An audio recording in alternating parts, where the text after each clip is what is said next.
Microsoft ওয়ার্ডে টেবিলকে design করার প্রয়োজন হলে আমরা টেবিলের কর্নারের এই বাটনটিকে ডাবল ক্লিক করলেই এখানে ডিজাইন চলে আসবে। এখান থেকে আমরা যে কোনো স্টাইল চেঞ্জ করে আমরা ডিজাইন করতে পারি।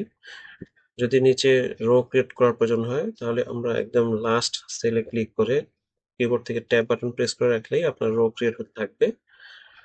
যদি আপনার একটি রো ক্রিয়েট করার প্রয়োজন হয় মাঝে মাঝেই, তাহলে আপনার যেই এখানে রো ক্রিয়েট করতে হবে ঠিক তার উপরের রো এর একদম ডানে টেবিলের বাইরে ক্লিক করবেন, দেন এন্টার প্রেস করলেই একটি রো ক্রিয়েট হয়ে যাবে।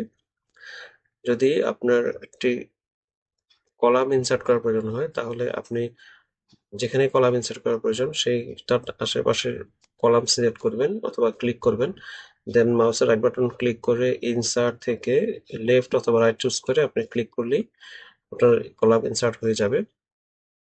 যদি আপনি যে কোনো একটি রো ডিলিট করার প্রয়োজন হয় তাহলে রোটার এই বাইরে মাউস পয়েন্টার আনার পরে ক্লিক করবেন, দেন পুরো সম্পূর্ণ রোটি সিলেক্ট হবে।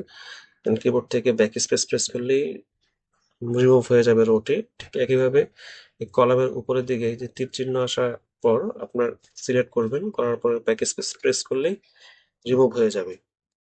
এইভাবে আপনি টেবিলের কিছু কাজ সহজেই করতে পারেন। ধন্যবাদ সবাই।